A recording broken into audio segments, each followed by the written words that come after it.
Welcome into a two-headed version of the Three Wanks FPL podcast. As always, I'm your host, Luke, joined here by FPL Mack. We are not joined by our cone-wearing friend, Andrew Sharp, who should be donning the cone of shame this week. Low score, decided to skip out on the pod.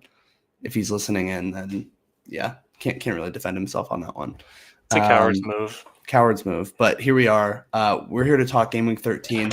Quick turnaround before this Game Week 14 deadline, so that's part of the urgency to get this out. But this one kind of snuck up on me. This is the first midweek deadline of the season, and damn, yeah, at a completely inopportune time. Obviously, we're in the U.S. where Thanksgiving was just a thing, so suddenly we're flipping around. But kind of excited about it. I like when we start getting into the midweek stuff. Yeah, I do too. I'm excited about it. It's easy to take your eye off the ball at this point in the season, I think, and just completely miss a game week, which I've definitely been guilty of in the past, but somehow caught this one. And yeah, it's a quick follow. Not too much time to celebrate the victory or wallow in the misery. Hopefully good things will happen, so I don't have to think about the bad game week if it happens to me tomorrow. Yeah, and you're coming off the free hit, so you got that jump scare of seeing your real team come back into the fold. Yes, I do. And then it's like, oh my gosh, there's new colors popping up for injuries and suspensions, and I'm like, maybe Rainbow bring effect. back the free hit team. Let's just keep that one. Yeah, well, let's jump into that for a game week review real quick. Show your 13 team. Looking really good, but talk us through it. Yeah. So pretty standard free hit. Might be, I don't even remember the one I flashed last week when I was previewing it, but it ended up pretty dramatically different. It was the biggest, I think, risk that I took was to double up in the Aston Villa defense, because defensively their numbers have been pretty solid, but you just never know, and then it only takes a lucky goal or a pen to deny the clean sheet and lose a huge amount of points there. But that worked out pretty well. And then, honestly, solid returns from the defenders, like no clean sheets from Brentford or City, which was slightly annoying, but they both at least hit that 4-point floor. The only dog really was Munoz, who I brought in just as like a cover.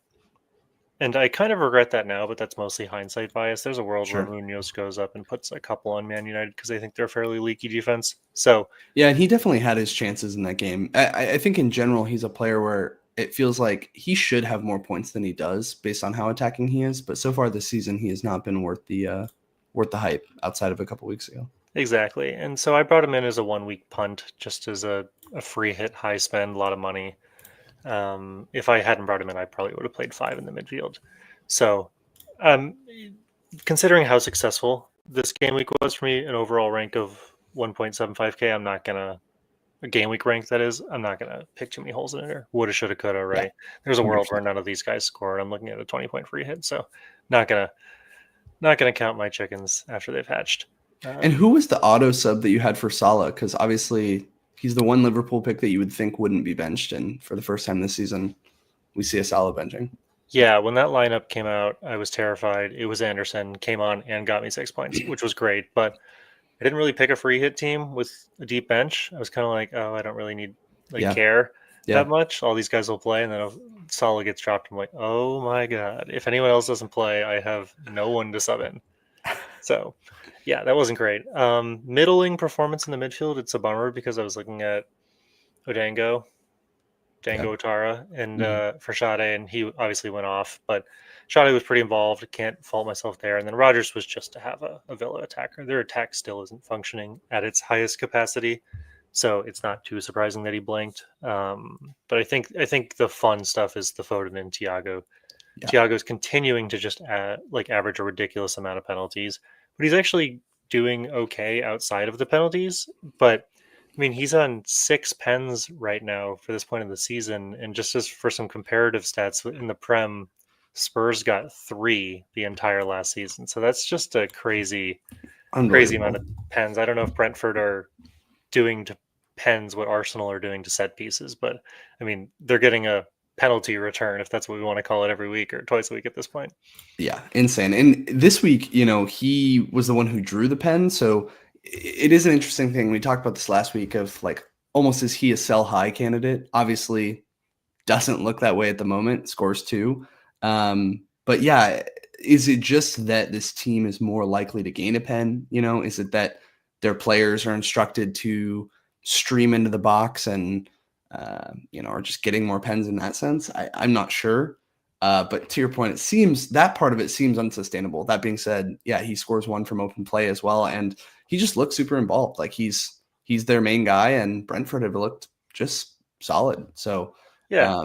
not someone that you're dying to sell, that's for sure. No, for sure. Definitely not dying to sell him. And I was watching that game. It was it was pretty funny because I watched about 80 minutes of it, and our missing compatriot was like, "All right, I'm turning this game off. This is so boring." And then everything started happening. So apparently he's the problem. But yeah, Thiago Yeah. had an offsides goal that was also there. So he was involved outside of just the penalties. It was Right. ruled off in the build-up. So I was happy to watch that game and lay eyes on him for the first time in a more studied way. Like I've Right. watched Brentford games this season, but this time I was watching him a lot. Right. And then I will say Collins was also very involved from a set piece perspective and a header perspective. He could have had at least one or two headed goals. So he's another one to watch with the Brentford fixture swing. And then the big guy, though, I want to talk about is Foden. I am a known Phil Foden hater for fantasy purposes only, but we signed a one week truce, and he got a ridiculous amount of points. It could not have worked out better because he's been going like 1-1-1-3, 1-3 all season, and then somehow puts it together. So I'm not sure that my opinion's changed on him, and I'm eager to bring him in this season, but he certainly put it up. So solid week for me. He's just a Happy. streaky player for sure. So I get the frustration, but I mean, now he's kind of putting himself in a position based on that performance to say, is this a player that we can trust long term? But we can get there.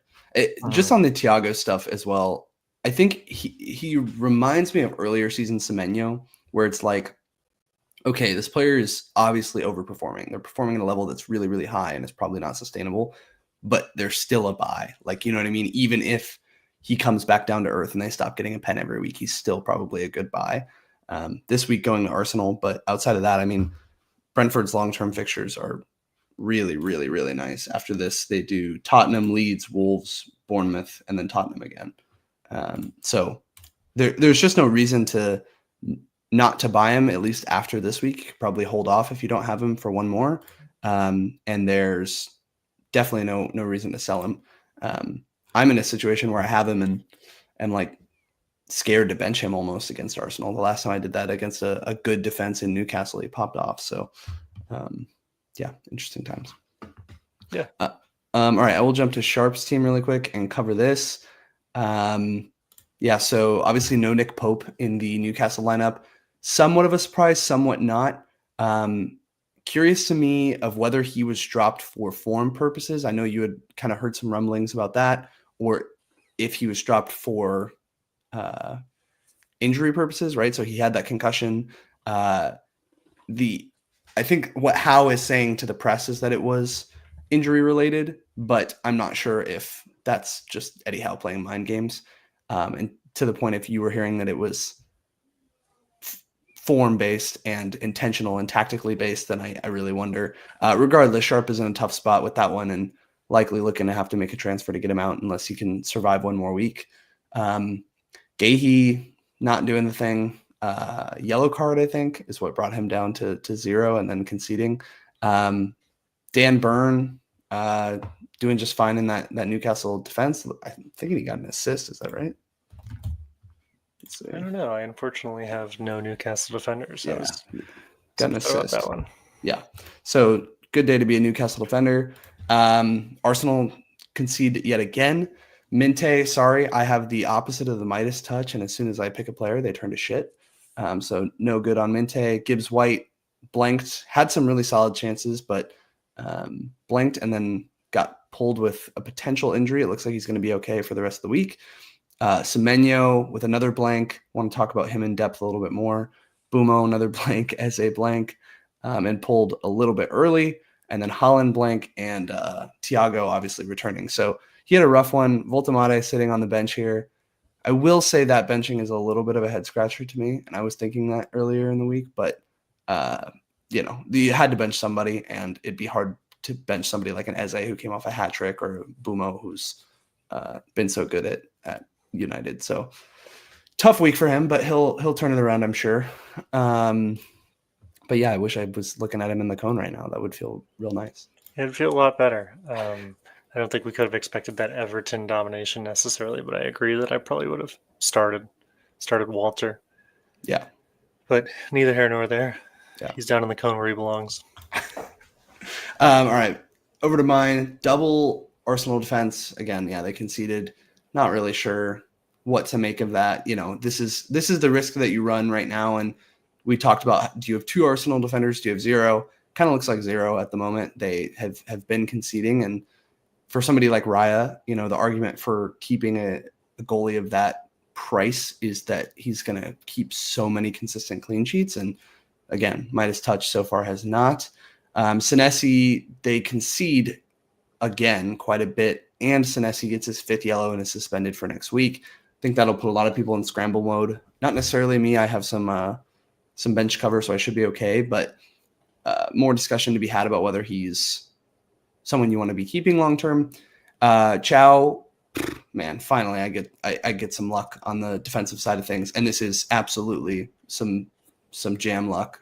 2 goals from a defender is always insane, but at the same time, I don't think I've had a defender score outside of Gabriel this season, so I'll take it. But yeah, anytime a defender scores, you're sitting on the luck box.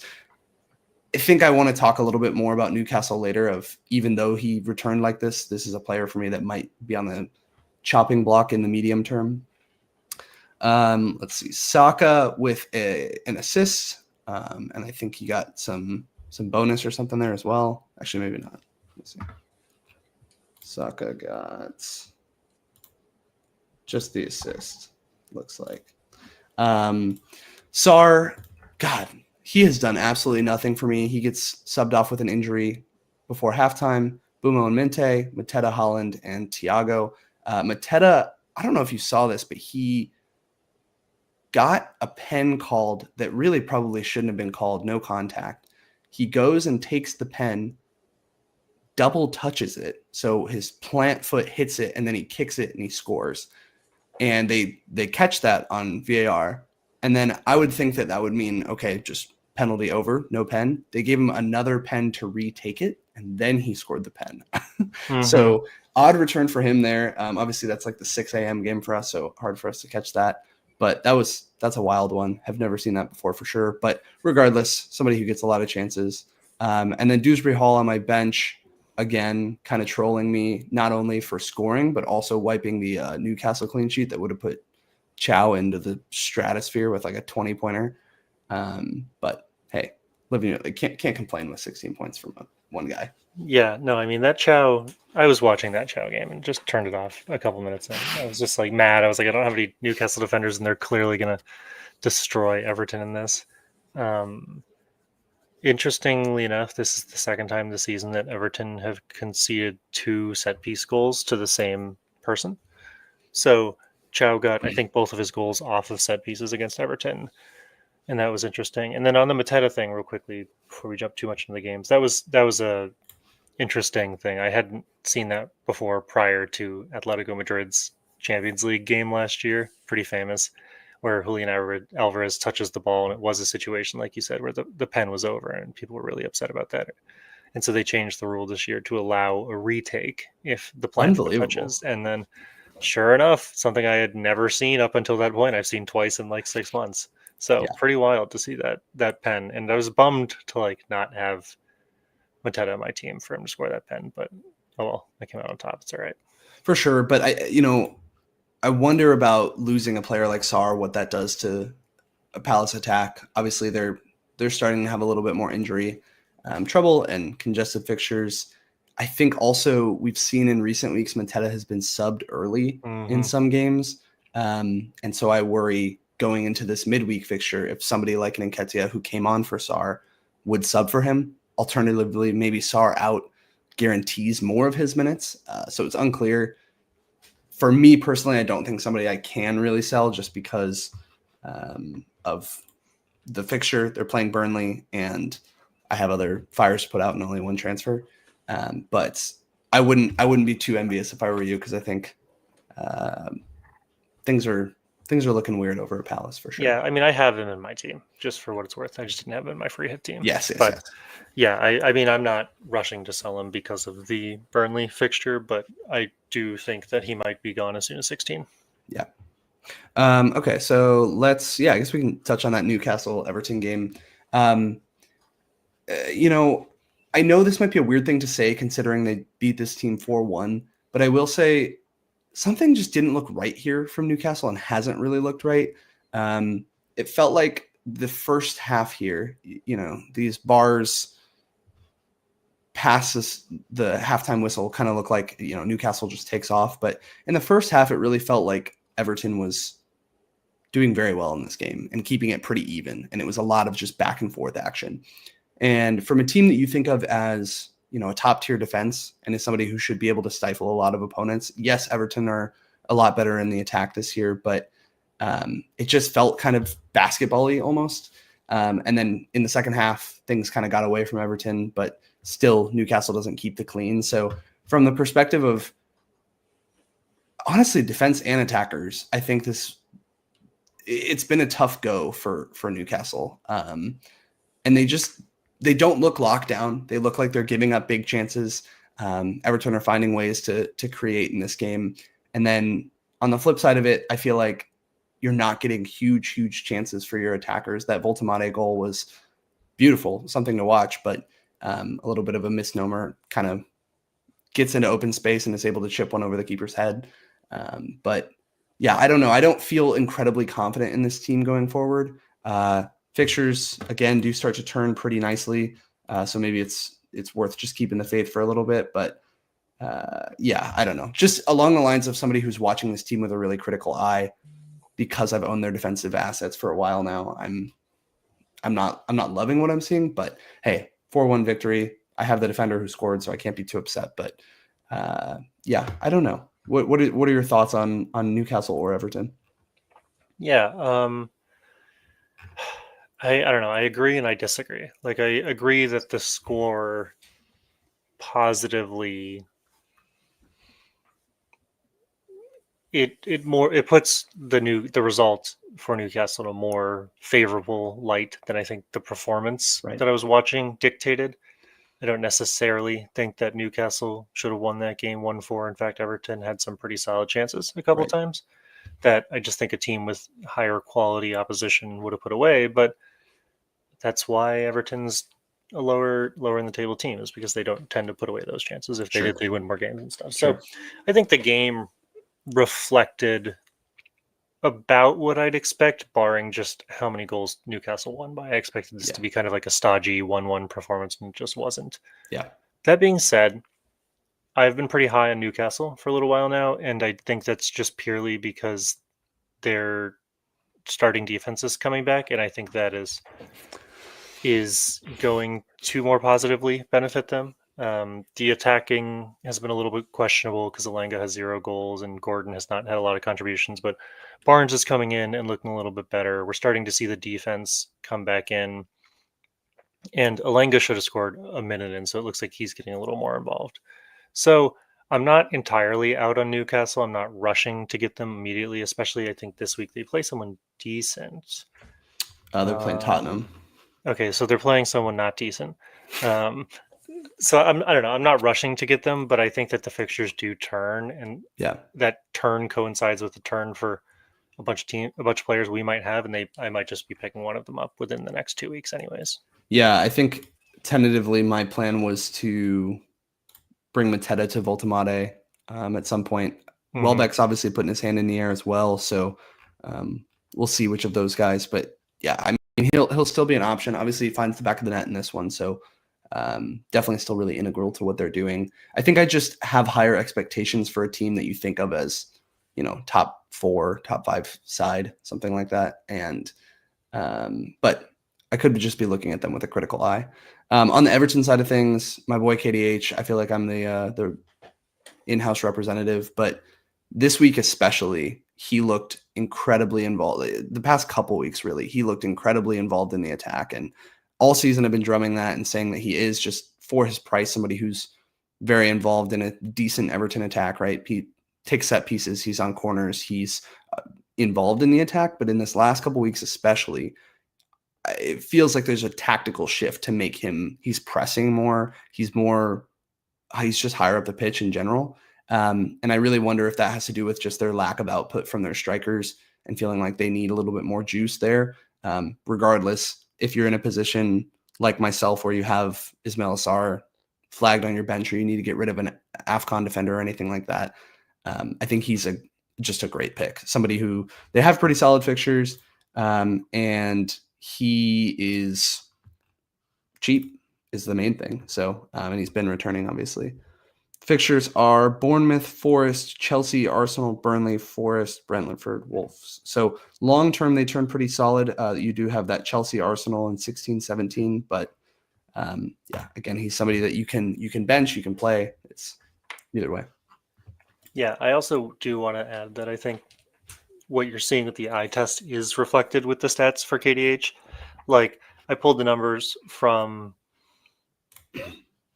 game weeks 1 through 8 and compared them through game weeks 9 to 13. It's not exactly an even division, but the stats on the 9 to 13 in almost all categories for KDH are better. Sure. So I don't know if there's a tactical shift. I know that Beto should have scored like 10 goals in the beginning of the season. Should have scored in this game. Right. Yeah. Literally. And so I don't know if Moyes is finally just reading the writing on the wall and saying like, all right, some certain players just aren't maybe as reliable as we thought and shifting it elsewhere. But yeah, I was pretty determined to get off the Everton train a couple weeks ago, and now I'm not as much. I don't think that they're world beaters in any scenario, but I think that they have a lot of guys who are very reasonably priced who are returning, and I think that they're a great rotational team. It will be interesting to see what they look like without somebody like an Ndai during AFCON, though. A lot of their creativity comes from the wings and him and Grealish. And in this game specifically, it was just Grealish over and over again, just sending in balls from the left and looking for players to return them. So maybe they become a little bit more of a one-trick pony without Ndai. Alternatively, maybe somebody like a Dewsbury Hall does even more. Who's to say? I think Tyler Dibbling will probably be the guy that comes in for Ndai. So we'll see what this team looks like over AFCON. But I think if you're looking to replace somebody in your midfield, he's kind of a cheap, no risk. You know what I mean? Like there's not a whole lot of risk in bringing in somebody that low level. Anyway, that is my weekly KDH speech, and we can jump into City Leeds. So yeah, your boy Foden scores twice. Hell yeah, great for the free hit. And City looked relatively dominant in this game. Give up the pen here, and that's the big jumper for Leeds. Unfortunate they're not able to keep the clean and let a couple of big chances go. But on the whole, from an attacking perspective, I think you have to like this out of City. I'm really curious because City's run is just so phenomenal for so long. Just to read that off really quick: Fulham, Sunderland, Palace, West Ham, Forest, Sunderland, Chelsea, Brighton. Like it's just lovely for a while. If there's any way I can get into another City player, I definitely want to, right? When we're getting topped off with those transfers in 16, that's somewhere I want to be looking. You have Vardiol scoring here. You have O'Reilly who nearly scored. He obviously gets the assist as well. And then a couple of Foden goals. Do you see this, kind of to our conversation at the beginning, do you see Foden as somebody here who popped off and looked a little streaky, or is this somebody who you can trust a little more? Do you feel like the pep roulette is just ever present and it's not worth investing anymore? I want you to tell me to buy a City player, but at the same time, this is not the period to invest in minutes risks. So I think I could see both sides of the coin, but curious to hear what you think on especially the Foden side. Yeah, it's tricky because when I was looking at this free hit, I was looking a lot at the City guys, and I was between Foden, Doku, and Cherky. Yeah. Because Cherky's come back and he's a great player.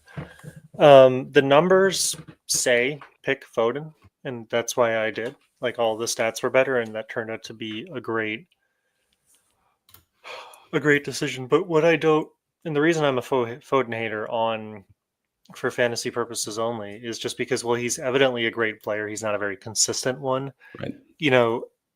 I think that sometimes he's guilty of doing what Verts does, where he maybe doesn't get the assist. He gets the assist to the assist, Yeah. right? And that doesn't directly translate to a point. Foden's only had 2 returns the entire season, so Yeah. very lucky that one of them happened to be in my free hit. Doku actually has more returns and points. So to answer your question, I don't know. Oh, that's funny. Actually, they're tied on points, both with 48. I don't know. I still feel like it's the Erling Haaland team. I still feel Yeah. like City has some questions in the defense that would prevent me from like jumping on a Guardiola immediately because he's 6 mil, right? Yeah. And so that's really expensive for a defender who's not even in the top 10 for points. And if you're conceding 2 to leads, although one is off of a penalty, that's a little concerning. So as good as the fixtures are, if they're not returning or if everything's being fed through Holland, it might just continue to be the Holland team. But I'm going to watch Foden over the next couple of weeks. If a Semenyo needs to go, or if we're freeing up cash from getting rid of a Bruno or a Sar, like I think he's a good pick. I'm super weary of his consistency. Yeah, I think all of that is fair. I think we're getting into a period. I guess I'm speaking for myself, but also feel like this is probably a little bit of a meta shift. We're getting to a period where not only do we have a lot of transfers, but money doesn't seem like it's really been an issue for a lot of people. We're starting to see players like Thiago and Welbeck, who are cheap forwards, return. We're starting to see cheap midfielders return, kind of running out of high-priced options. We do have Palmer potentially coming back that we can touch on. But outside of that, Saka's returned a bit, but hasn't looked essential. Certainly a player you could feel like you could go without. Anyway, point saying, I think when you have some of these higher priced players like a Foden or a Vardiol or an O'Reilly, it's not so much of something that should turn you away at the moment. I think Foden's inconsistency is super real. Potentially interested in the defenders. Yeah, they gave up 2 to lead, so I think that's the counter argument there. But yeah, we'll see. Yeah, I mean, I think you're right. With the pricing standpoint, I don't think anybody is really. I mean, it's possible that a lot of people are struggling with money because they're invested in too many average priced guys in the midfield. But I don't think you should be dissuaded for picking some of these guys because they're priced, because there are so many cheap options that are returning. I'm just not entirely convinced by the City defense yet. Yeah. They've only kept 3 clean sheets in the games that Gardeval's played. I guess what I'm most curious to know about for City is when is Rodri returning, because I think that he's a Ballon d'Or winning CDM for a reason, and that he dramatically changes the risk profile of both owning their assets, but also the productivity of the offensive assets. So if he can come back soon, I think that we should definitely be jumping on them. I don't know when he's coming back. Yeah. I'm looking at season long XGC. City are still in second, but listen to this. Arsenal have conceded 7 goals and have conceded 7 XG all year. Next best, City 14.2, Newcastle 14.9, Chelsea 15.5. Point being, there's not a huge difference between someone like a City and someone like a Palace, someone like even a Liverpool. They're all between 14 and 16 goals XGC. But Arsenal, holy fuck, just makes me think maybe we've been unlucky the last couple of weeks. But no, I think we have. But Arsenal are clearly on a different level. But everyone knows that. Yes. Anyway, so yeah, solid defensively on the whole. But I think it's tough when we're talking about defenders and seeing like them not keep cleans because we're comparing them to the Arsenal defenders. And that's the problem, is you're sitting here being like, why don't I have double, triple Arsenal defense, that whole thing. Well, that's a good transition into that game. Not for a game that should have had a lot of pomp and circumstance, didn't feel that way. Obviously Chelsea get the red card. I'm not sure in what minute, but get the red card for Caicedo, which means that he'll be suspended going into next week. And Chelsea still found a way to return in this game and get a draw out of it. Not really encouraging in that sense from the Arsenal perspective. I think this is the same problem I've had with this team all year, is that they're elite defensively. They're on track to win the league. But when it comes to destroying an opponent, when capitalizing on an advantage they have against either a weaker team or, in this case, an undermanned team, they're too passive and methodical with their attack to be super relied upon. As somebody who owns a 10 million Saka, I start to get frustrated by this. Also, you just never know where the output is coming from. But yeah, I mean, good on Chelsea. I think this shows that they've started to kind of turn a corner. They've had a lot of inconsistency to start the year, despite some really nice fixtures. But this was a really solid performance out of them. Yeah, I mean, if you can take one to Arsenal, who we know have been far and away the best defense, that's great. I think it can be true that Arsenal are a great team and that they are just so fucking boring to watch. I mean, the games aren't even fun when you watch them play. No. Like it's score a goal, shut up shop, do nothing, act like you're prime Mourinho parking the bus ball, and then we're just going to beat you because we're better at set pieces. Right. Like, I'd be curious to know how many goals Arsenal would have if they actually called set piece fouls in the Prem too, because I think it would seriously be like a third. But yeah, I mean, it's not none of those are clear digs at Arsenal, but they're not like yeah. This is the Tottenham fan talking for sure. Yeah, but they're not. It doesn't mean that Arsenal is a bad team. Everyone knows that they're great. Sure. I don't even think they have competition to win the Prem this year. So, barring a catastrophic injury return or run, I mean, seriously, they're going to sleepwalk into the Prem this year. Like people are trying to give it up to them when like City loses to Leeds. I was a little nervous about the Chelsea performance. Like Enzo should have scored a little bit earlier, I think, and he didn't convert it. But that Chalobah goal is only on 0.07 xg, so that's not a huge chance. But Chelsea have just kind of like been like that all season. Like I wouldn't say they've had a super high functioning attack, but we know they've had a lot of injuries. And what I think is really interesting for both of these teams is that I think some of the more important attacking players are on the precipice of return for both of them. So Cole Palmer came in for, I believe, 20 minutes in this game. So one to watch if he comes back, and maybe this return to form is just, or his dip in form that we've really been seeing since the end of last season was just injury related. If he comes back and he had time to properly heal and rest, and he can come back and play well, that could be awesome. And then similarly, I believe Odegaard and Havertz are both primed for return for Arsenal, and I think Havertz really, really helps the team. I don't know if Odegaard's going to come in as immediately. I'm not an Arsenal fan, but Havertz at least is like the perfect striker. So if Havertz comes in, Arsenal might get even get better because holy cow, they can start getting open play goals instead of just set piece goals. So interesting to see. One also funny thing I wanted to point out with this game is I was like, okay, I don't have any Chelsea players. I don't have any Arsenal players on my free hit. So I need a 1-1 game with someone that no one owns, like a Marino to score. And sure enough, that's exactly what happened. I was like, what are the chances of that? Like I've bet against the Arsenal defense, which is an objectively stupid move for 2 weeks in a row, and I've gotten rewarded for it. So I'm like, this is crazy. I think the to your point though, somebody like a Marino or a Trossard scoring is like ingrained in my head as if you see the notification pop up, I feel like that's always the anecdotal. Like, are you thinking it's Saka or Eze or whatever? Honestly, no. A lot of the times I am thinking it's Trossard. Funny enough, this season he's just been good for it. So seeing a player like Marino score is just, it is funny.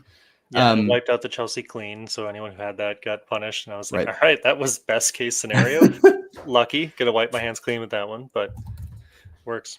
On Palmer, he's an interesting one because you'd think he will probably start next week or just get significant minutes. I think I'm in the position of feeling burned earlier in the year, needing to see him show me that he can be the Cole Palmer that's worth 10 million, to be honest. And I would bet you're in the same boat. The anti-argument there is listen to these fixtures. Leeds, Bournemouth, who we've seen get shit kicked quite a bit on the defensive side of things. Everton, then they go to Newcastle, and then Villa. So things turn quickly, I suppose. But the next three are pretty phenomenal. I think Everton are a team that I like to target across the board. Leeds as well. It could be an option. Chelsea is not off the menu. I think we're at that point in the season where I kind of thought we were done with them and their fixtures were going to turn pretty hard. But we do have a nice little window here, especially with the ability to attack transfers. That it could be worth the thought. But how are you feeling about Cole Palmer? Okay, so I think I lied. I don't think he actually played 20 minutes. I don't know why I thought he did. But he was at least on the bench, so that's good. Yeah, I think with Cole Palmer, it's a wait for him to start producing thing. Yeah. I mean, even with the dip in his form, you and I are talking about how expensive Saka is at 10 million. Cole Palmer, despite losing value, is still more expensive than Saka at 10.3. So it's going to take a pretty strong argument from him to convince me to get him. And I'm certainly not going to jump early on him. I don't feel the need to put more money into one questionable asset. I mean, especially a questionable asset who wasn't really performing well before his injury. We don't know how much of that was injury related, but it just doesn't feel. I mean, like if you jump on him early and then it works, great, good for you. But that's not my risk profile. I don't see myself doing that. For sure. Along those lines, does it turn you off of a player like Enzo that he's, if not returning this week, close to it? I think it does. Yes, positionally, Enzo tends to play much lower on the field when Power's in. It it'll be interesting to see how Maresca plays Palmer, because we've seen Maresca play two types of Palmer. One is where he lets him be very free, and then Palmer's the guy. And the other way is where he doesn't let him, and he makes him play the way Maresca wants to play, which is just, oh God, in my opinion, this is the battle of the most boring teams to watch in the Prem. But if he takes the shackles off Palmer, it could be great. But if he doesn't, you're probably looking at a lot more 1-1s and just maybe Palmer gets the occasional assist. But I'd be very surprised if he goes off and starts getting hat tricks immediately. Yeah, 100%. Okay. Speaking of tactical changes that are interesting, let's talk Liverpool West Ham. Obviously, this is the first time we see Salah pulled. Liverpool, like, it's a weird one because they finally do what they needed to do, right? They finally dominate a bad team. Gakpo with a goal and an assist, huge returns from him from an FPL perspective, but from a team perspective, more importantly, they got the win and the clean, so that helps owners of Van Dijk. Begs the question: is it time? Is it time to go with somebody here? Personally, I feel like I trust the lineups even less now. If Salah can get pulled out of the lineup, then anybody can. Not that we were hugely trusting them before. It maybe turns the tide on somebody like a Van Dijk. Again, their fixtures are really just that good going forward. So if they can put in performances like this against bad teams, then you would think that they should be able to keep some more cleans. So maybe the people who went there weren't completely in the wrong.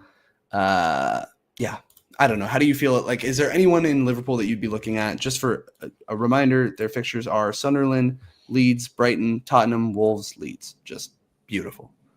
I mean, I would obviously be looking at the ones that I think most people are aware of. Gakpo, potentially Isak if this scoring run starts to extend a little bit, because Ekitike has a back injury, so we're probably looking at less rotation there. And then Van Dijk, Van Dizzy, just on the defense. But no, I don't. I mean, it's nice that they won. Good for Liverpool fans. We're further putting a buffer between ourselves and another mass suicide.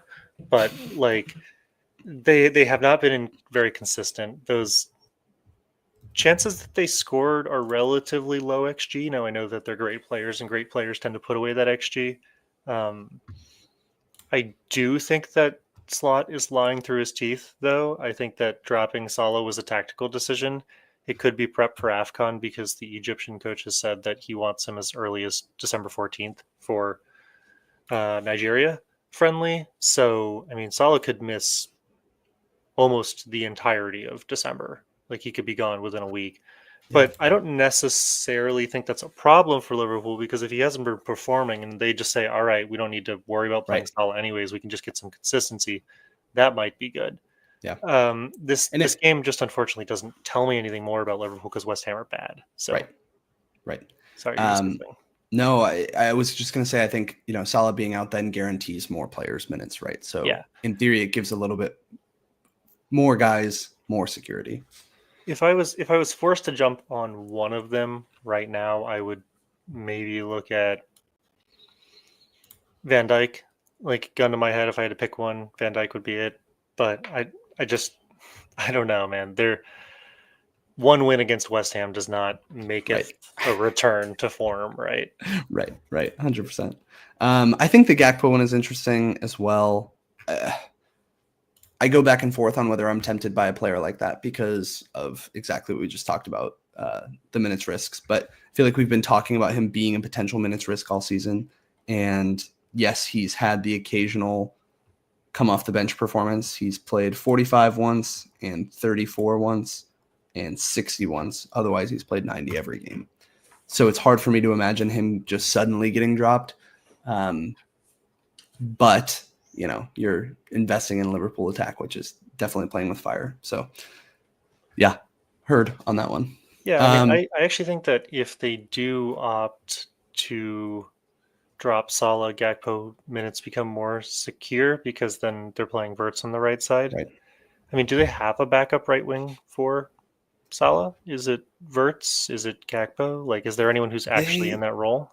Well, so I mean, I think honestly the best way to look at it is just the lineup they put out last week, because they just have so many options in attack that I think that's the most likely. Yeah. But behind him, I think they have that kid. I can't remember his name, but he's like 16. Well, so there's Chiesa, but he's not really a starter for I'm Liverpool. It seems like Slot hates him. And then there's, I'm thinking of Rio Ngumoa, that guy. Yeah, I mean, that kid's sick. So obviously this time around they elect to put Szoboszlai in that spot, but I think you could also argue that they do a 2-striker attack and Ekitike and Isak, something like that. I think that Slot wants to play a striker. From watching him at Frankfurt, strikers have always done really well under his team, and I think that Salah being such a goal scorer puts Slot in a tough position, because it's like you can't not play Salah, but if Salah's not performing, maybe it's time to just make a courageous step and drop him. And no, Slot's been claiming that this is injuries. I still think he's just arresting him. I still think he's completely lying. But I don't know. I could see that if you could just give Liverpool a more direct path to goals and just say give every ball to Isak, and by the way, the wingers have to press now, they could get better. So I am watching them, but not jumping on them early. Yeah, heard. I'm sorry, as we're talking, I'm tempting myself to get Gakpo. Neither here nor there. So let's move to Palace United. We talked about the Mateta goal. I don't think there's a whole lot here other than just Palace are a solid team. They don't keep it clean, but a United attack, you'd kind of expect that. Yeah. So I took us here. I don't really feel like there's a lot to say unless you have something. No, I mean, I think the thing I will say is that Glasner is starting to publicly cry out for more players, and he's starting to get quite upset visibly and in the media about just the lack of squad depth. And that's something that everybody knew going into the season. That's something that I've been harping on all season. You guys didn't believe me, but we're starting to see more niggles and injuries pop up and stuff like that. And I said this last week, but I'm concerned about Palace, not because I think they're a bad team, not because I think that they have any bad players, but Sarr just got injured. Guehi's been in and out. Richards went down with a little thing and ended up being fine. But that's just what happens to small squads with a lot of games. And these guys are going to have 8 games in the next 4 weeks. Yeah. So hey, I've been on your team. I've been singing your good praises, but do I have triple Palace at the moment? Well, hey, so do I. They're playing Burnley next week. I'm not fire sailing them this week, but I think that I'll probably own less Palace once we get those free AFCON transfers. 100%. And maybe it's the case that the wheels don't fall off, but the more likely scenario in my mind is that guys like Mateta just become when they have these short turnarounds, just become rotation risks. We can't have a striker who is somewhat inconsistent, both in form and in minutes. I think when you have somebody like this too, who's a rotation risk, I get worried about a game like this where you're like, oh, well, I can't sell him against Burnley, but that's also probably the most likely game where he'd get rotated. So agreed. I'm not hyped about that going into this week, but I also, again, for me, Sarr is the priority to get out potentially. Selling Mateta could work, but I have one transfer, so I'm in light territory in that sense, and I would assume most people are in the same boat of having spent a good amount of transfers recently to try to optimize. Yeah, I'm in the same boat. I luckily don't have Sarr, but I am a little worried about just the impact of Sarr leaving that team, because Sarr got injured game week 1. Mateta didn't return until Sarr came back. Sarr came back when Teta started being the forward we all knew and loved. But it was I don't know. It's not like Sarr puts up a crazy amount of XA, like expected assists, but he's just fundamental part of how that offense functions. So. Sure. Yeah, just one more head to have to defend. Mm-hmm. Okay, let's jump to Forest and Brighton. Only thing I wanted to touch on here is that I guess this graph, now that I'm actually looking at this for the first time, isn't doing Forest a whole lot of favors. You know, I know that Sharp has Gibbs White, but it feels like Forest is kind of back to being like a serviceable team. Feels like things have smoothed out for them there, and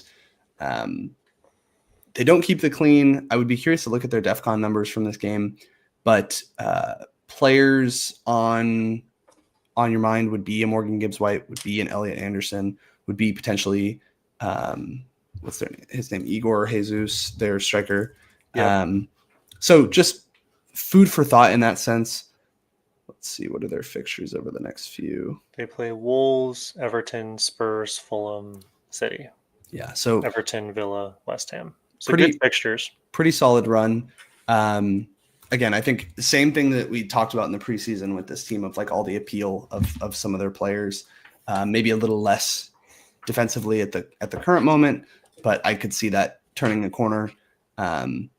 For me, a player that's jumping out just because of a lack of other options really is an Elliot Anderson. On set pieces, has some attacking threat, and is the highest DEFCON earner in the game. So definitely an option, similar to the Dewsbury Hall, but in a different light of just a good player for their price. So that's an option to be thinking about in the long term. But I mean, I'm not in love with Forest. I just am back to being like, okay, they're not disastrous. They're not West Ham 2.0. Yeah, I mean, Dyche has been playing Forest well. I prepared a graphic this week, a graphic of my own, where these are the per 90 stats for Forest since Dyche took over.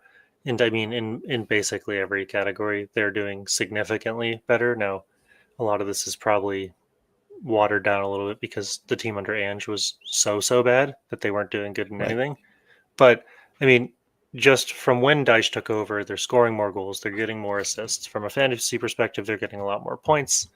They are actually doing slightly worse on clean sheets, which is not what I typically expect over a Dyche ball, but they're conceding less goals. Oh, no, sorry, excuse me. They're doing better on clean sheets, and they're conceding less goals. So in most of the categories I care about, they're doing better. I don't think that the ceiling of Forest this season is like back to Europe. No. You know, and a lot of their players are a little more expensive because they did so well last season. So Anderson is a guy I'm looking at. Morgan Gibbs White is a guy I'm also looking at, but he tends to be a little bit more of a defensive number 10 because he's just got a super high work rate, great at running around, super respectable quality, but doesn't translate to a lot of fantasy points. So I don't know. I'd like to see a little more out of their defense, but I am definitely looking at an Anderson just because he's cheap and gets those DEFCONs, and a 4-point floor isn't bad for a midfielder. Yeah, he just doesn't. I'm going back and forth in my own head right now because it's, yes, everything you just said is true, and you can use the money somewhere else, but he's just a boring ass pick. He's just not exciting. Yeah, but if you're looking at a fifth man on the bench, boring ass pick is okay with me. Yeah, especially in this, like, the other thing to remember, I suppose, is that we're going into this period where you just want players who are going to play. Yeah, it's minutes. And if he's a 4-point consistent DEFCON monster, then that's perfectly fine in this time period. Mm-hmm. What I will say, and this is complete rumor, so I don't take a lot of stock in this type of thing, is that there has been reports that teams like City are interested in him and might sign him as soon as January. Forest has been pretty clear that they won't sell him in January, I think. So I don't think that actually will happen. But if he goes to City, I mean, I doubt he'll play as consistently because it takes a while for players to bet in. So that's not a reason to prevent you from getting him. It's just something to watch if you're thinking about him over the next couple weeks. I'm not sure how much say he has in that under Marinakis ball, but right. I mean, he's locked into the England squad, right? Like, he's not going to lose his place. Well, I don't know, because if he goes to City and doesn't play, he probably could lose his spot. So I think it would, if I was him, I would wait to the summer. Forest Yeah, is clear that they're not going to sell him anyways. I don't really think it will happen, but but it's it's one to something watch to think because about. the window will open at the end of December. Yeah. Okay. So looking ahead to this week, some of the Rob T graphics here of clean sheet odds and goals. Just looking at like where you would go if you were going to invest somewhere. Obviously, Liverpool are here, likely to score a lot of goals. Really high on the clean sheet percent as well this week. So somebody like a Van Dijk, somebody potentially like a Gakpo or an Isak. United also looking really good. I know. I think something we haven't talked about in a long time is captaincy. And I don't really feel like Holland versus Fulham is the time to go against him. But I think returns wise, it does beg the question. Last few weeks, he hasn't done a whole lot, hasn't scored return in the last two, has just been a little bit quieter as of late, but he's still Holland. I think I'm still going to go with him against Fulham because it's just, I trust him too much. I also don't really trust the alternatives.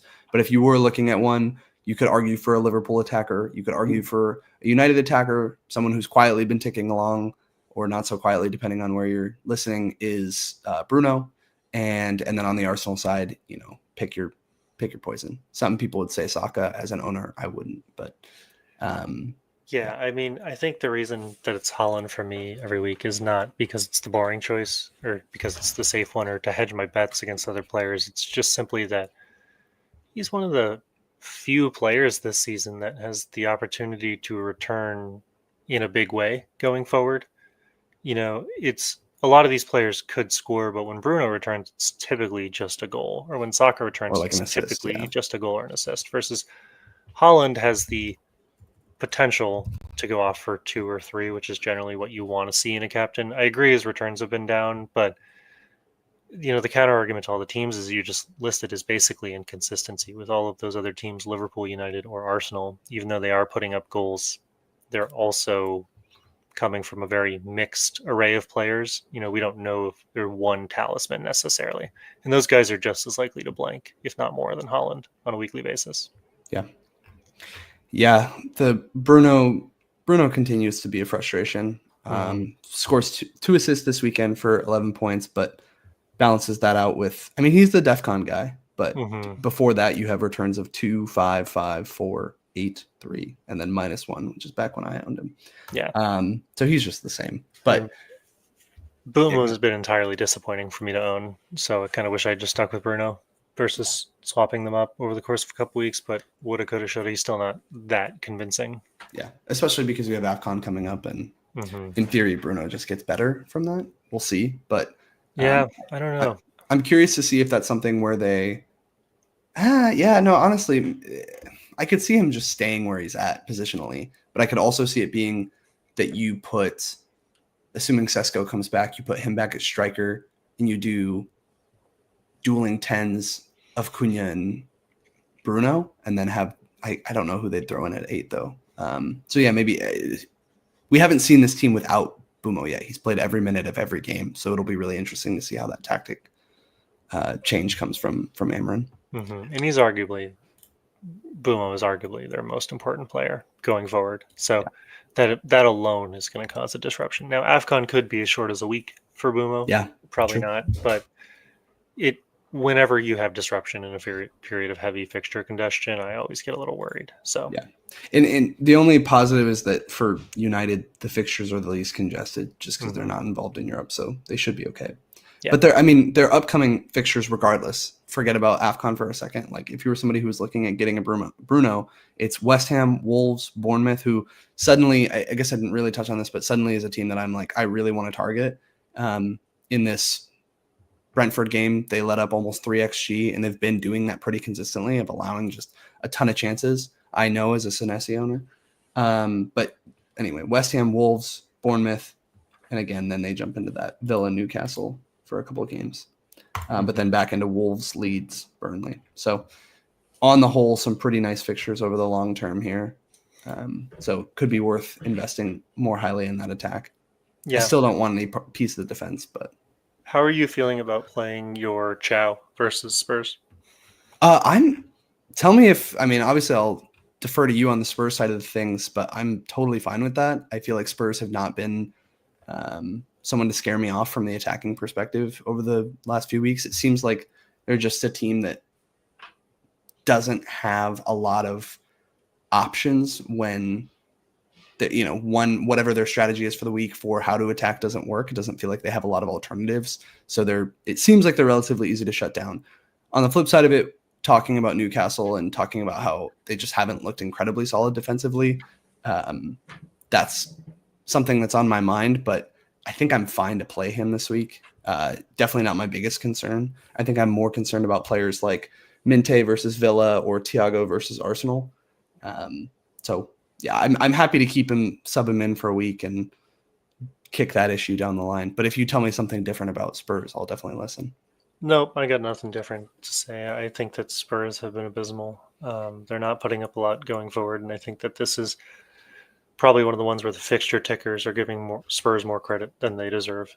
They've been putting up really low XG, absolutely bombing, and they haven't won one in their last 4 in the Prem. So things are not good at Spurs. I can tell you it's pretty toxic from within the fan base right now, and we rallied a little bit in our 5-3 loss to PSG and then proceeded to lose to Fulham. So it's almost getting to the point where it's more likely that they sack Thomas Frank than not. I just don't think that they have a good replacement lined up. But yeah, I mean, they're just trying to cross the ball in. There's no real outlet right now. So I would definitely go for Spurs. And I agree that, probably few people own Spurs assets right now. Yeah. That's good. If you do somehow still own Spurs assets, I recommend selling them. And I think we are getting to the question you've been asking for a couple weeks now, Luke. Are Spurs a target fixture? And I think they are.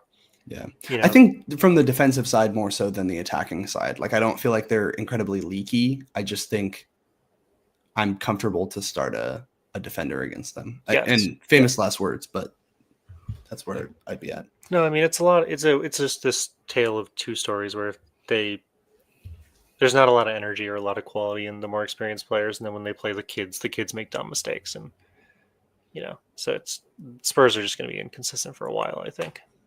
And talking transfer plans, like looking at this graphic helps me realize how many players that I do want but don't have the outlet to get to at the moment, because of injuries and AFCON transfers and suspensions and the whole 9 yards. There's just a lot of, and that's kind of what this period is expected to be: congested fixtures, injuries, putting out fires left, right, and center. We've kind of passed the time of being able to make these big wholesale changes. Obviously, in 16, you have that opportunity. Whether or not you want to save those transfers and try to roll them through is another meta argument that I think we should probably have at a later date. But looking at some of these, like having some sort of city defender and or city attacker, same with Liverpool. I think both of those are relatively similar in terms of risk. Is something that appeals to me. Getting somebody like a Bruno from United, but I don't know why I do this to myself. I feel like the Bruno thing, I'm always grass is greener. Like, I don't have him and I'm like, damn, I should really get Bruno. Then I have him and I'm like, how the fuck do I get rid of this guy? I hate this dude. I think he's unfortunately just a guy who chips away at points because of these, as we said, time and time again. At the beginning of the season, he's just got a lot of routes, right? So maybe 1 week he doesn't score and he gets DEFCONs. Maybe the next week he gets DEFCONs. It's his 4th game this season where he's gotten 11 DEFCONs, been just one shy. So that's really frustrating for all of us Bruno owners. I'm not one of them, but I was for a couple of those at the beginning of the season. Yeah. I agree, though, with your general sentiment. We should definitely talk a little more about AFCON plans soon. But my overarching thing is, well, I said I was going to be really aggressive in this period. I'm also trying to pick players at this point, only 2 weeks out, who are not going to require a transfer right after we get those AFCON teams, because I think it would be, I mean, it's not silly that everyone play your own game, but in my mind, I don't want to have to transfer them and then transfer them out immediately afterwards. So if I lock in, I have Caicedo as a little bit of a spoiler, and I'm looking to get rid of him. I'm trying to look to get rid of him for players who I think I will be playing post those AFCON transfers as well. Yeah, I think the only other player that I don't have that is worth talking about, I don't know if I mentioned this earlier, is Semenyo. I think he's in case. He's struggled in recent weeks. I think similar to the conversation we were having with Thiago, he's fallen off a bit. and somewhat expectedly, but somewhat unexpectedly. It's just the pendulum has really swung. But in this game, you also saw the goal that was scored, he should have assisted on. It went off the bar for Evan Nielsen, and then whoever cleaned it up. It is what it is. He doesn't get the assist. Obviously, as a non-owner, that works for me, but somebody that could turn up in form at any moment, and their fixtures are decent going forward. So somebody else who, again, I would like to own him. I don't feel like you have to own him. And I'm sure that if I was talking to somebody who did, on the flip side of it, obviously you do, they'd be like, oh, I'm thinking about selling him. So I think it could be either way with him. I don't know. Yeah, I don't know if it's the Evan Nielsen thing coming back and him being the issue, or if it's just kind of a downturn in form and obviously coming back from an injury, that type of stuff. But yeah, he's somebody else who's on my mind of, especially as a non-owner, because of how high his ownership is. It's really a thought process of like any return just smacks me. So anyway. I mean, I agree. He's not been putting up huge numbers. We knew at the beginning of the season he was overperforming, and he seems to have regressed. There's no point of speculating about it. I just think that for a lot of people, he's probably just a luxury transfer, both in and out, right? Like I have him at bigger fires to put out, and therefore I'm not really looking at him. I think a lot of people might be looking at him because the fixtures are good, but again, probably have bigger fires. And I don't know. He's like performing like a mid pick. Right. He's priced super high. Yeah, and he's like a mid, but at the same time, he's like a mid priority for me, and I suspect a lot of people. Like, I don't mind holding on to him, I guess is the short of it. I'm not super eager to get rid of him either, just because I think that, Bournemouth don't have Europe, as that starts to catch up to some other teams. As they have some injury returns, things might get better. And, if they don't, he still has Burnley in 17, so I'm willing to probably keep him through that, to be honest. But we'll see, I guess. We're just going to have to watch him versus Everton. If there's another week with a no return, I'm looking a little more seriously at it. It's just not my priority this week. For sure. And I think, again, I think of Everton as a nice matchup for attackers. But yeah, to your point, that color is completely painted on. If he doesn't return, then you're looking down the barrel of Chelsea and United, which aren't terrific fixtures. Yeah. So yeah, I hear you on that. But I think as a non-owner, seeing him go to Everton, I'm like, oh, damn, I really don't want to not have that. Anyway, do you want to jump into your transfer plans? Yeah, let's do it. Share my screen, I suppose. So do we know what Sharp's doing this week while I'm pulling it up? So, yes, he's got Nick Pope. I think he said he's making likely a keeper transfer, but hasn't honed in on that yet. He said likely Verbruggen. It feels like, oh my God, what a rough time to be looking at a new keeper, because a couple weeks ago, I had talked to you guys about maybe even bringing in Petrovic from Bournemouth. Thank God I didn't do that, because they've been conceding goals left, right, and center. Obviously, I ended up bringing in Raya. He hasn't kept any cleans. Pope's out. I don't know who you'd get. Like, Pickford isn't what he used to be in terms of Everton isn't this super defensive team. Sunderland are turning the corner. So if you had a Royce and you were doing well with that, that's probably over. So I really don't know who you'd be going for. And I suppose, yeah, Brighton kept a clean versus Forest this week. Maybe they're started to look a little bit more solid defensively, but that's also just not a team that I really trust. So I don't know. Maybe he's along the right lines of just going cheap, somebody who's a 4.5, and you're like, screw it. But outside, like, I think Raya will probably, the ship will right with him. So I'm not super worried as an owner, but if I was buying new, I don't know if I would go there. So that is tricky. No, I mean, I don't actually agree with you. This is why I've had Raya the entire time, right? Because these teams that are mid go through these patches and it's like great, but I haven't had to waste a transfer on a goalie since 6, right? And Raya has kept a clean sheet in damn near every one of those games ever since then, right? Like, I transferred him in 6 and I had 1, 2, 3, 4, like 4 out of 7 returns, which is pretty solid for a goalkeeper. I'm not sure if there's many goalkeepers that can say that. And I'm parking the bus on Raya. Dubravka's my cheap enabler on the off chance that he gets benched somehow, which I just don't see. And then when the clean sheets start returning, I will have an Arsenal defender. Yeah. I would say go for like a Martinez from Villa, but their fixtures aren't even solid. So yeah, I think it, unfortunately or unfortunately, it points you in the direction of Raya no Yeah, matter I where you mean, I are. think you can play the goalie game if you're passionate about it, if you're interested, and you're fine burning transfers on goalies as the fixtures swing. Right. It's just I'm not, and I never have been, and I tend to get the same keeper and sit on them and not look at my goalie too much. Or if I have two 4.5s, I'll rotate them. But there's just never a situation where I feel like the value is super huge to Yeah. get a goalie. And if I reset this real quickly, if we look at goalkeepers, Raya's 58 points. Obviously, Gabriel and is at 81, so his differential is a little bit higher. And so I am, 15 points ish back on a Timber owner or the Calafiore, but I'm only, at this point, 5 points back on a Calafiore owner. So if you were lucky enough to have Gabriel and Timber, or skilled enough and not Raya, that maybe was helpful at the end of the beginning of the season, but someone gets injured, Raya keeps playing. I love having him. That's all I'm saying. I don't Yeah. feel bad about it. From Sharp's perspective, I'd be curious to hear what his rationale is if he was here, because Brighton have Villa, West Ham, Liverpool, Sunderland, Arsenal, and that doesn't sound great to me. Yeah, and I also just don't think Brighton are a very strong team defensively. Like, there's been Yeah, nothing to indicate that. I mean, it's for Verbuggin, as our boy so aptly calls him.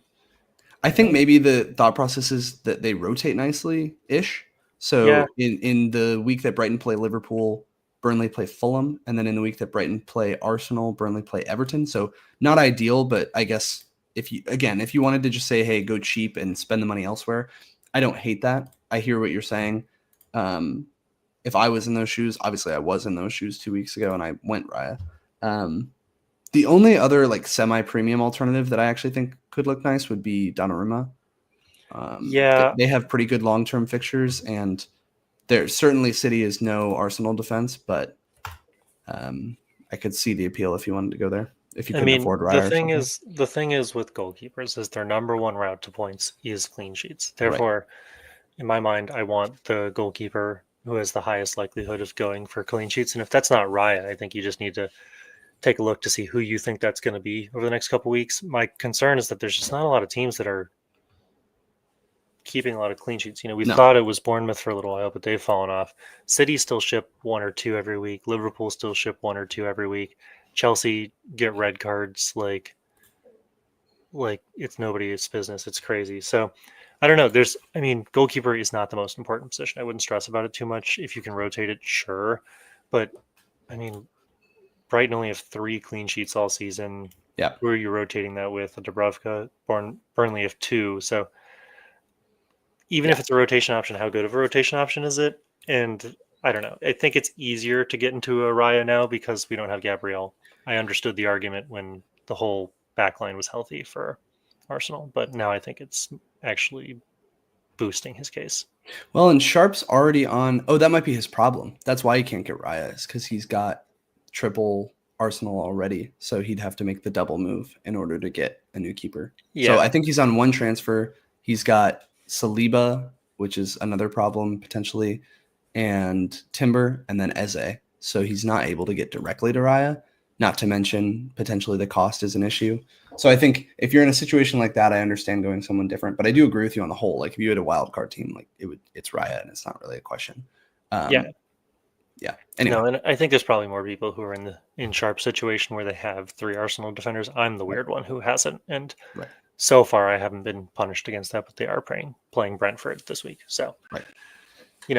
neither here nor there. Um, all right, so for transfer plans, I think I have a pretty obvious 2 problems this week. If I just go to my pick team real quickly, it would probably look something like this. So Tarkowski versus Bournemouth, which I'm neutral about. Raya Brentford, Richards Burnley, Anderson City, LaCroix Burnley. So I brought in LaCroix ahead of my free hit to play him against Wolves, free hit against United in 13, Mm-hmm. and then play him against Burnley. I will probably be dumping one of the 2 of these out for a chow next week.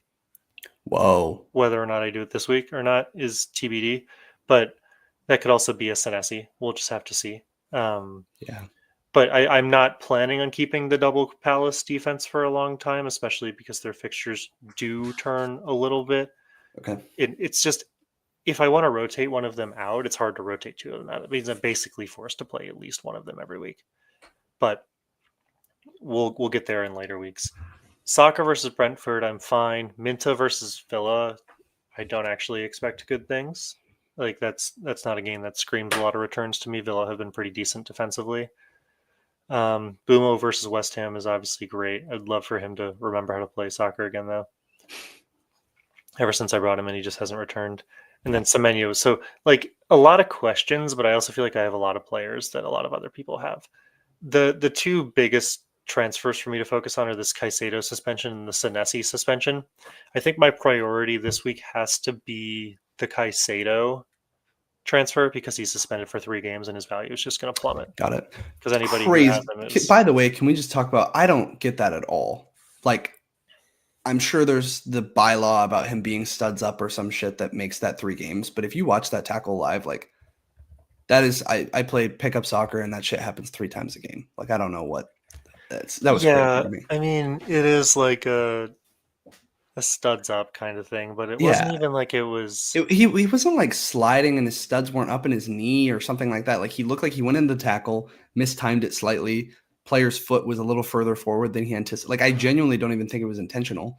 He stepped on his foot. Like that's what happened. It wasn't like he studs up, went into his like. I think the Anthony Gordon one made so much sense to me, where he slid in and caught a guy in the knee. Like that looked like terrible. Reckless challenge. Yeah. But this one I was surprised it was a red card period, let alone a 3-game suspension. But yeah, I mean, I think this one's technically because it's above the ankle, and you could argue that it was reckless. But I mean, I've seen him make worse tackles this season that didn't get a card. Now I'm not sure that doesn't say that he shouldn't have gotten a card in this instance.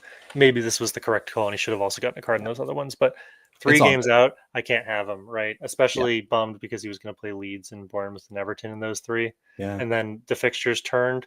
So I was hoping to not have to worry about him until I got those AFCON transfers, but kind of forced the issue. So I think that the obvious play for me here is to deal with one of Caicedo or Senesi. I just think Caicedo for me has to be the higher priority because of the 3-game suspension and the fact that his price is just going to start dropping. I mean, I got him for an original price of very low. I mean, I've had him since game week 6, so I've gotten a ton of team value, and it might just be time to say goodbye. That leaves me with 6.2 for a transfer.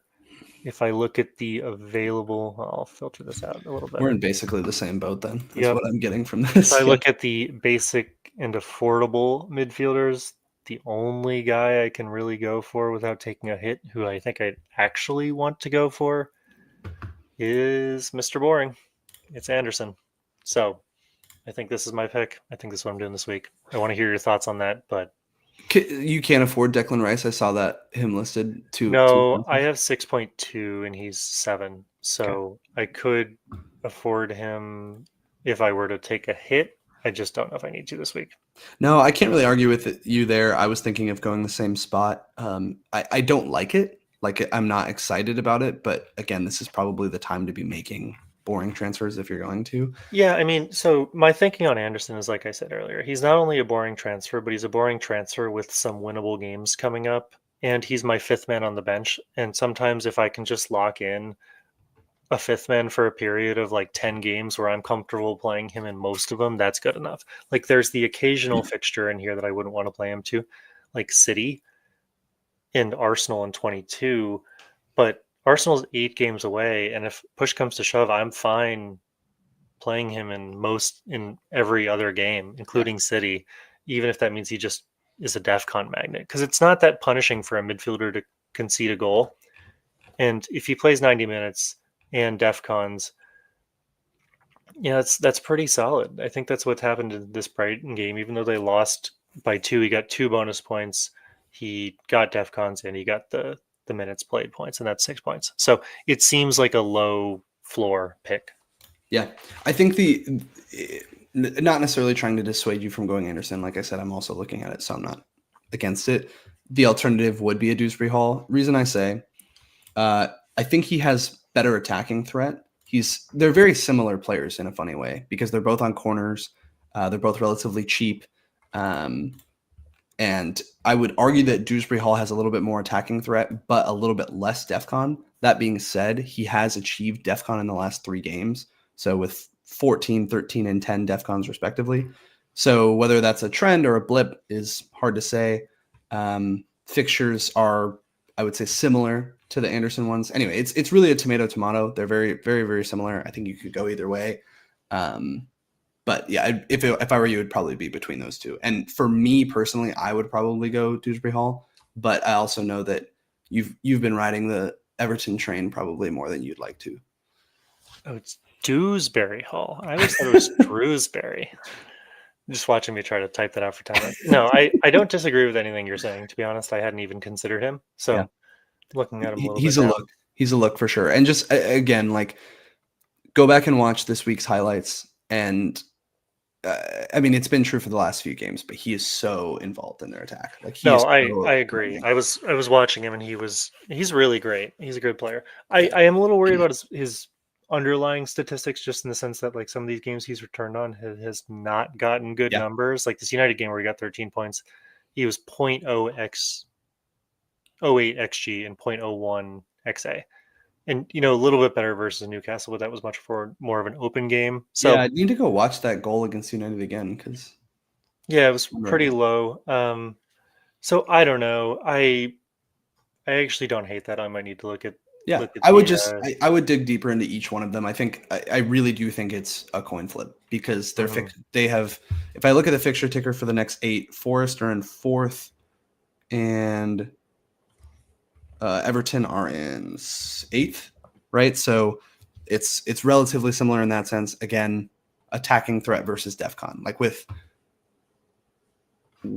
Anderson, you're relatively confident that he's going to DEFCON every week. Obviously, he kind of cucked everybody for the first few weeks, but he'll probably come back on that. He's been a little bit more consistent now. So yeah, I think either way. I think Everton's attack is probably a little bit more threatening, but who knows what they look like come a few weeks from now. Forest, that is, they could be a little different. So yeah, either way. No, I'm looking at. I'm actually just pulling up KDH's his like last 5 matches versus Anderson's just to see. I maybe I'll tweet about it versus subjecting everybody to this live, but I agree. I am a little bit worried about just how Everton's going to deal with Ndai. He's so important to them. I think that's real.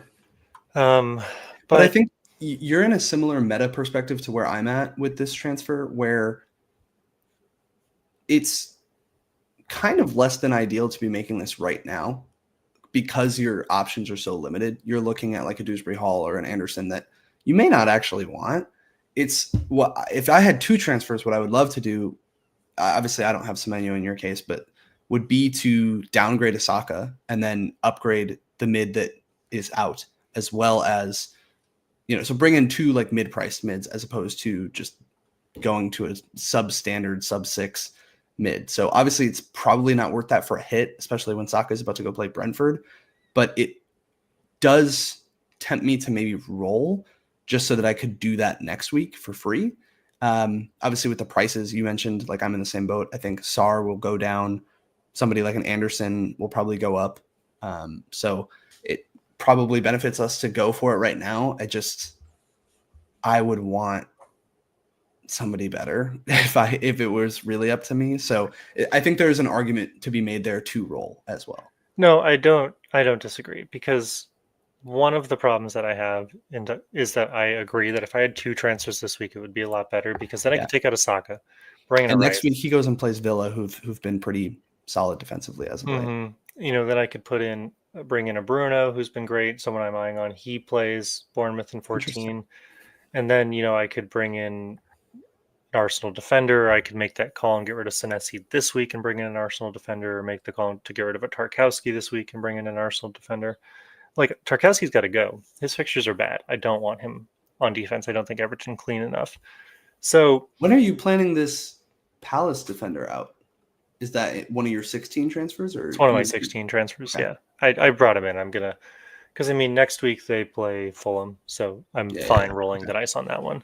So yeah, I don't know. I agree. I don't love the Anderson pick. I think it's a whoever I decide to land on, KDH or Anderson, it's a safe pick for the long term. But I think there's a lot higher value if I were to just drop Saka down and do literally anything else with that money. I think the flip side of it is we're getting 5 transfers in 16. You know you're going to have to get rid of an Mbumo. I'm in the same boat. So maybe that gives you the opportunity. You know, you can get rid of that guy and restructure then. I think that's the beauty of it, is it's a mini wild card essentially. You can kind of make big structural changes. I just am disappointed in Saka, and I never intended to own him this long, and he's just been fine. Really frustrating when you watch some of his teammates outscore him and know that you can't get to them in one move because of him. I thought that holding on to him when I brought him in was going to allow me to make easy moves, but because there's so many, just everybody this year's mid, that it requires a little bit more effort to move out of people, or there's just been other fire drills that I've had to fight, like injuries and suspensions like this week. Like 2 weeks ago, I had an entirely different plan that didn't involve what my team is now, you know? Right. So I expected to be out of Tarkowski already. You know, I expected to be out of Saka already, have some different players. Right. The biggest threat to my team before I end this is just that I am really nervous about not having a more impactful Arsenal defender. And I can't really get one without taking a hit. You know, I have 5.2 in the bank, and there's okay. So then, no, that does open you up to. Last week we didn't touch on this when I think it was FPL Hippie came in here and talked about it. But this week you have Nkapia play and Mascara play, so you have 2. I guess that maybe they're still out of your price range, but it's still worth talking about. We have 2 cheaper price Arsenal defense. Yeah, look up Mascara too. 2 cheaper price brutal Arsenal defenders that potentially could be starting. Sounds like Saliba could be back tomorrow or whenever it is they play in the next couple of days. So maybe it's not a great pick there, but it is just interesting. Like we saw Nkapia come in for Gabriel regardless. So he's definitely an option. The question is for how long, right? Mm-hmm. But when you finally have a cheap-ish route into that defense, I guess seeing that they're 5.4, what is Calafiori, like 5.6? Oh no, he's way up there. I think he's hit 6 a while ago. Reset those filters. It's 5.8. It's not bad. Yeah, maybe I like it. At that point, it's probably just worth it to go with somebody like him. Yeah, because if you're 5.4 to 5.8 is not that different. So yeah, I hear your problem, but that may be, I guess, looking at their next few, right? So you would be going against them for Brentford and Villa, which admittedly are pretty solid. Yeah, I see the struggle. Yeah, it's really just dependent on what. I don't like to look at these things in isolation. Like I can look at Anderson this week, but what I know for a fact right now is that transferring out Caicedo this week gives me an easy path to transfer out one of my defenders next week for somebody, because I'm getting a little bit more money back into the bank. So if I make this Anderson transfer, I'll have $1 million in the bank. And if I decide that, or even if I go to KDH, I'll have a ton more. Right. If I decide that Senesi needs to go, I can take him up to someone fairly decent, fairly quickly, like an O'Reilly. If I decide that, okay, LaCroix, your time was nicer, I'm keeping LaCroix and dumping Richards, I have a fairly good amount of money to spend on a replacement like a Chow or an O'Reilly. So I think that looking at it in isolation is not going to be my move. And what I would need to see is a hit going to get me more points this week? Are there 2 moves that allow a better move next week and allow me to use less transfers in 16? Or is 1 move and a patient strategy of 1 move this week, 1 move next week, 1 move in 16 going to be better overall for my team? And so what I'm really going to have to do is just hop into Plan FPL after we get off this and just look at the next 3 weeks and see, like, who am I forced to start? Who am I sacrificing on? And who are my threats in these next 2 or 3 weeks if I choose not to do this transfer?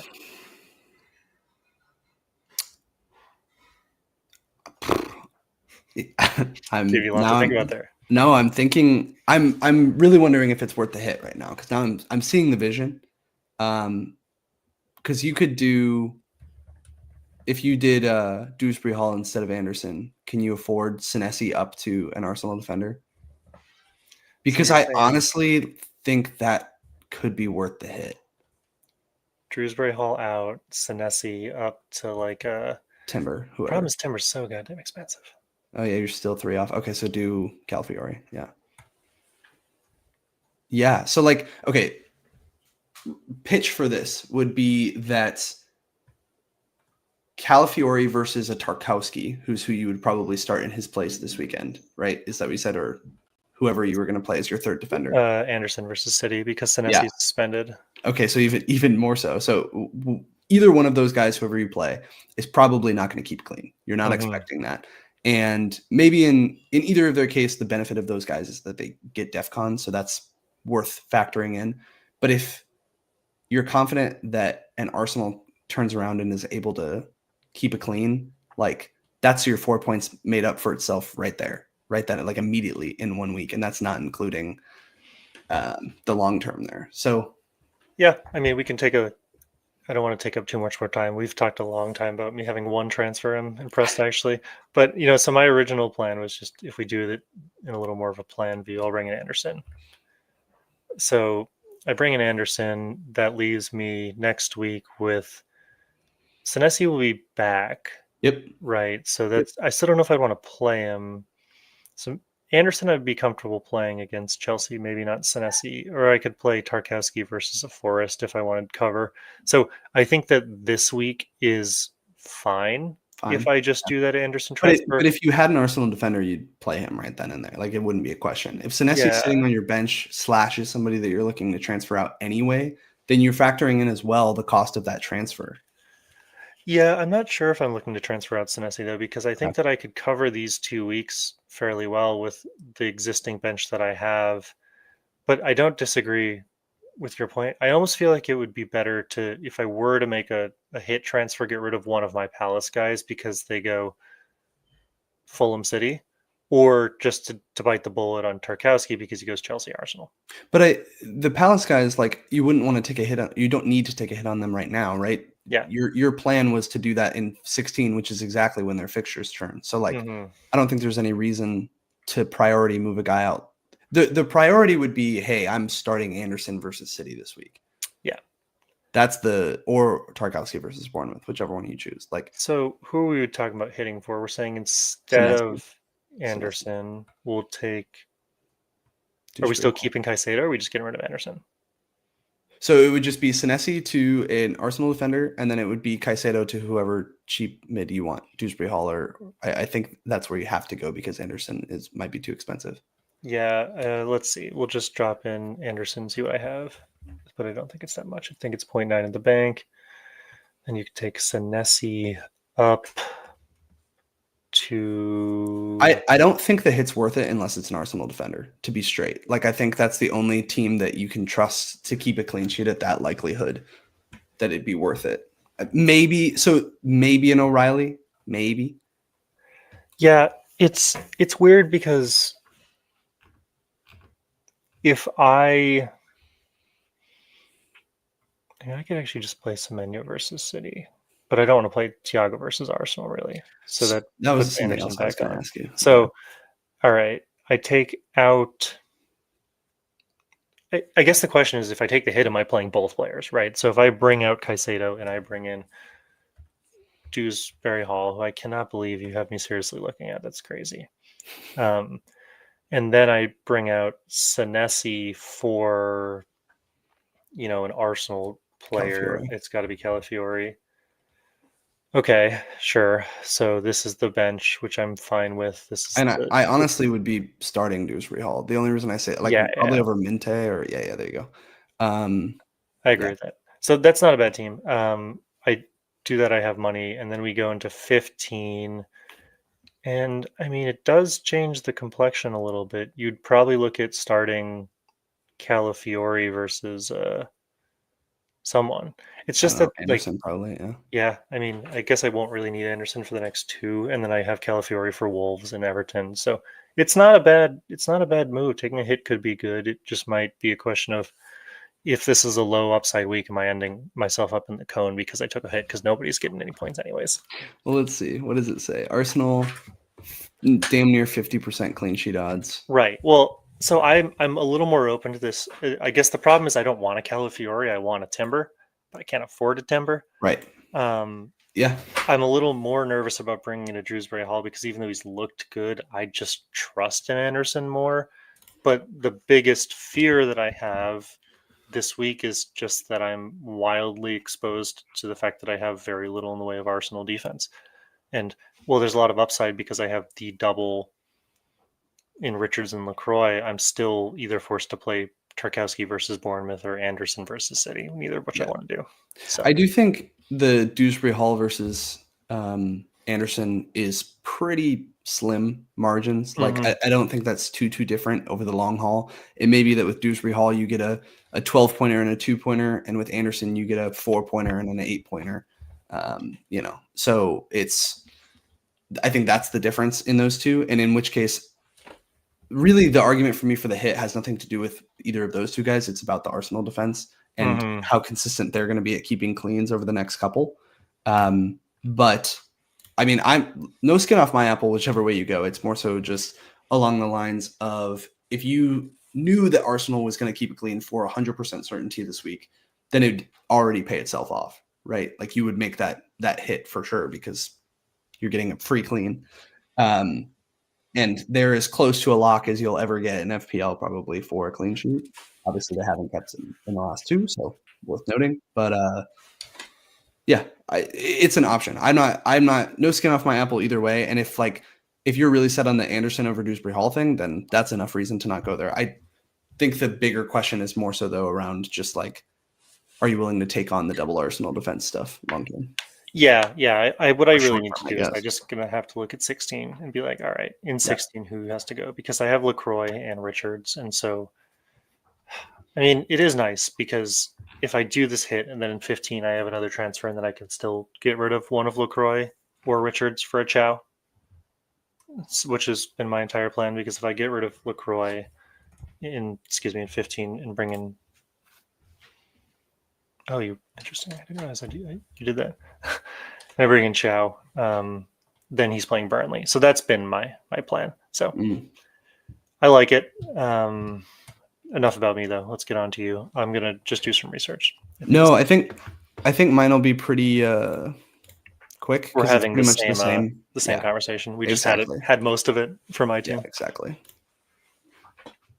Can you see this? Yep, looks good. Maybe I'll zoom out a little bit. Yeah, so honestly, my biggest dilemma, so same thing in the sense of really my options are differences that I do have the double Arsenal defense, so I'm not worried about that per se. Tricky part is, so I should probably get rid of Sarr, right? He's somebody who is close to a price fall. Someone like an Anderson, who's my leading candidate to replace him, but I'm not super excited about it. That would just make sense, right? Just get it out of the way. Sarr is not projected to come back anytime soon. Plus, he's going to leave for AFCON anyway, so just get rid of him. But again, the flip side is if I roll a week, I might be able to make a better change that I like more. Like go to let's say Saka to Gakpo and Sarr to Semenyo, something like that. I have, let's see, how much do I have in the bank? I have 0.7 in the bank. So when I get rid of Sarr, I actually have quite a bit left. A little bit more than you in the sense of being able to get a mid that is. You can bring in Rice. No, you can't bring in Rice because can't bring in Rice. That's the problem. I actually would love to. Like I think I've gotten over my hatred there and my blinding hatred of getting in a non-premium Arsenal attacker. But yeah, don't really have the option to go to somebody like that. So I just looked through this list and Dye I got rid of last week. He's going to AFCON. There's nobody who I really like. I guess I could look at Dango Ouattara, but bringing in someone versus Arsenal. I'm not sure you bring him in at least until 16. I mean, I expect the problem is he's just inconsistent. He's got better attacking numbers than Sade, but like worse minutes, I think he tends to get subbed sometimes. Because if you go look at his history, he's getting subbed fairly frequently, and that's my problem. That's why I didn't go him on free hit, because I said, this week I want somebody who's going to play. Sade should have had a connection with Thiago, so that sucked because I was like, damn, I could have been a triple return. Rodgers, as someone who just had him in the free hit, his goals versus Leeds were really low XG. I was looking at him, and like I know Villa are starting to function better, but they're not great. Sobo, I don't think I'm sold on. I I don't think just I'm can't. sold on. I can't get myself to do So it. So you're looking at Anderson? Is that your guy? that's pretty much my guy. But that's what I'm saying. Like, really, it's either I'm looking at Anderson or I'm looking to roll, because rolling would then allow me to get somebody who I really want. But Anderson, to all the points that you've made about him and that we've talked about, is just a strong, consistent pick. You know, he's gonna get DEFCONs every week. He has the outlets for attacking returns, and if they continue to improve as a team, then he'll be more and more involved. So I don't like hate him as a pick. He's very uninspiring. Also, if I get him, though, I do have a ton of money in the bank, and I start to just be kind of rolling it like 2 million in the bank to sit here and do whatever I want. Again, this is where I'm like, oh, but then I only have one transfer the next week. So, So can I ask you a question? Mm. Why the focus on Anderson? Why not look at Bruno G, who's the third highest scoring midfield?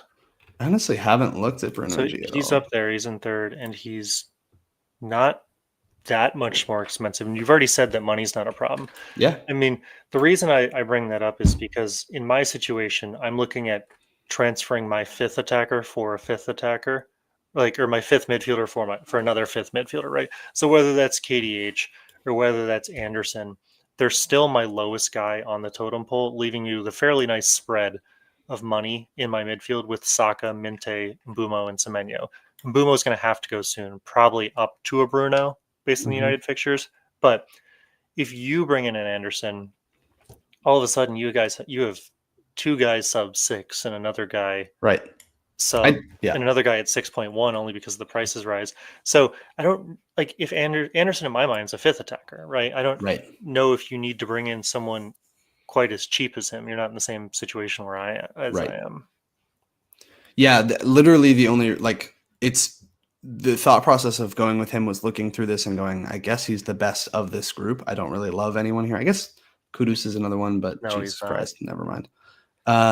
Yeah, so that's interesting. I think Bruno and maybe the other one would be a Doku, but I didn't realize. Bruno Guimaraes has been, just putting up solid numbers for a while. The thing is with the Newcastle midfield, it is genuinely, in my opinion, the best part of their team.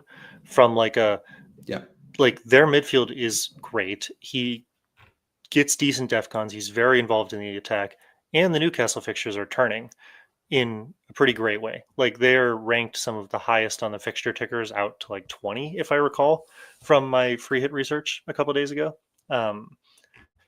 So, I mean, if you look at the fixtures, he's playing Spurs, he's playing Sunderland, then he is Burnley, Chelsea, United, Burnley, Crystal Palace, Leeds, Wolves. Like, I think he could just be someone you could grab and sit on, and then as the meta shifts around him, at least he's got good fixtures, as opposed to an Anderson where you're playing 3 rotation picks basically as your starting midfield. I don't know. I've never really thought of him as an attacking option. And I'm trying to decipher right now if so we're through 12 games out of the 38 game season, so about a third of the way through. So he's about on pace for the same XGI as he had last year. In that time, he had 5 goals, 6 assists. He has 3 goals, 4 assists. So maybe he's slightly overperforming, but I think the difference is in DEFCONs. Like now he's getting 9.3 DEFCONs a game. He's just got a little bit higher of a floor. Mm-hmm. Interesting. Okay. Yeah, I like it. I'm not opposed. That's a good thought. Because the easy thing right now is just to replace somebody like an Ismail Sarr and just get it done. And he's certainly somebody that's within my price range. So that one makes sense. I mean, if I just think about where Sarr is in your sort of midfield hierarchy, he's supposed to be 3 for you. So you're trading, if you get rid of Sarr for an Anderson, it looks like you're trading like a 3 for a 5 or a 3 for a 4, bumping Minte up to your starting guy. And Minte has some good fixtures every other game, but he's also just kind of inconsistent. So it seems to me like your priority isn't downgrading because money's not an issue and there's no one you want. It's more of like what's the thing I can do to most impact my team in this position. Right. Now, if you think that is tossing a bunch of money elsewhere in the team, then it could make sense to downgrade. I just don't know if that's what you need to do necessarily this week. No, honestly, I agree with you because long term, that's not the structure I want, right? Yeah. I don't want 3 cheaper priced guys. And it kind of puts me in a position to have to transfer either Dewsbury Hall, Minte, or whoever this guy ends up being up to somebody more expensive in a couple weeks. So I honestly think you're right. Yeah, I think you're right. I don't like.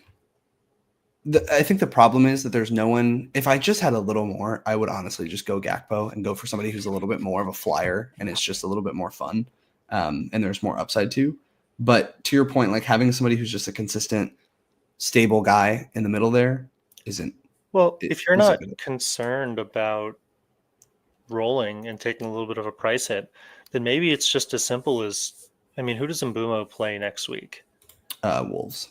Okay, so that one's tough because you're going to want him. I was saying to say you could jump early and get rid of Right. him. But, Right. I mean, you could, It maybe would be it's as Saka, simple probably. as taking Saka out if you roll this week. Because, you know, Saka comes out, then you have 2 moves. Then you can grab, you know, a Rice who's Rice as a, I don't know if I'd grab Eze. I'm a little worried about Odegaard coming back from an Eze standpoint.